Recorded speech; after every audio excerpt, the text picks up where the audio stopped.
Hey, from Bugeye Guy, this is Yellow Rose, a gorgeous, gorgeous car, almost a concours-ready car, completely stock car, 948 engine and drum brakes, just about the way it looked from the factory, with a new paint job, a new interior, just a spectacular car. And the fellow who bought this car is more of a driver, in spite of the fact that it's such a perfect show car, he really wants to be able to drive it. And we needed to make sure it could have maximum reliability. So what we did this week is we took out anything and everything that we know is a particular problem area, and we've developed what amounts to sort of a reliability kit, if you will, that will help to make this car more usable.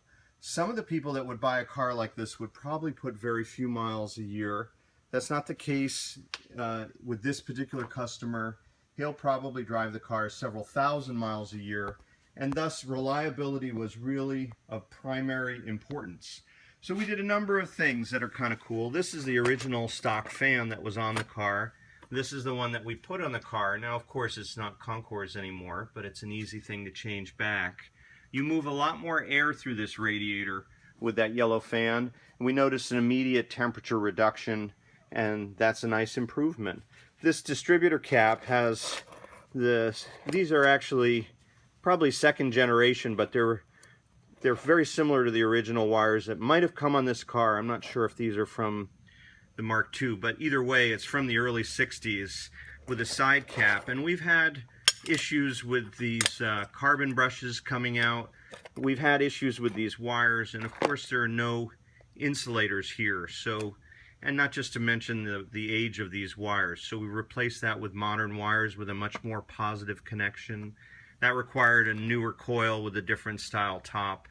We've taken this oil pressure gauge line out and changed that proactively.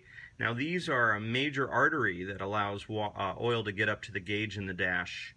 We've had a few of these fail, and they're often badly cracked. So we have these as a nice upgrade.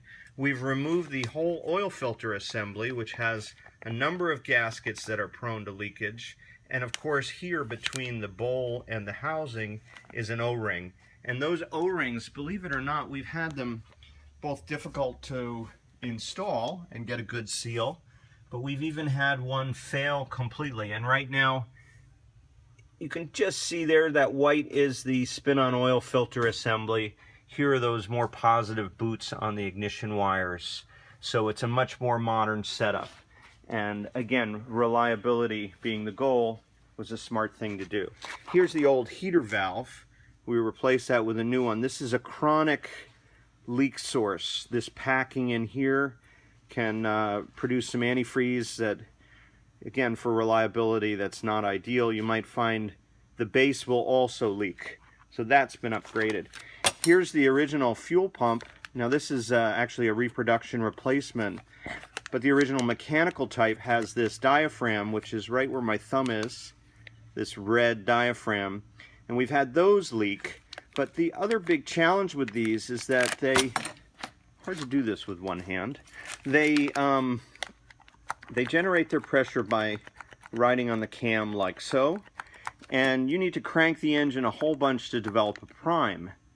The original pumps had a little priming lever, so you could get out and pump the fuel pump and build up a float bowl full of fuel to start the car. But what often happens with a cold Bugeye that's been sitting for a month, which is the way many people use these cars, is that this little baby is not really up to the job. The battery runs out of juice first. The electric pump that we fit on this car does an immediate job of priming the system, and it eliminates all those leak points. Ignition points, we've had these break here. So the hot setup is to change to an electronic module. These little rubbing blocks that move the points where my thumb is, we've had those fail. They need to be lubricated. They often aren't, and some of the newer replacements will crack. So you have many moving parts that we've taken out. We've had rotor issues. We now have a premium rotor that is now in this car that's much more reliable. So in all, we have kind of reduced the liability of multiple systems on the car, and all of that in total makes this 948 car much more drivable, much more user-friendly. I know I'd jump on the highway today in this car and drive it up to Rhode Island, all because of these improvements. In particular, this fuel pump, I did want to also mention, we've had the diaphragm fail and spill fuel all over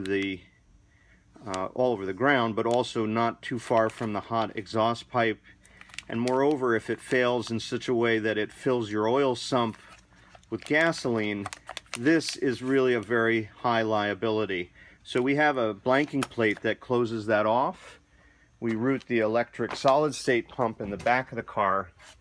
Here's that fuel pump site. I don't know if you probably can't see it with this light, but right where my finger is, there's a blanking plate now, and that closes that weak link in the chain. So there you have it, some reliability improvements that will allow this car to run much more easily for the coming summer. Most of our clients have new cars in their stable, are used to modern reliability, and our job is to do everything we can to improve the reliability of a very old design.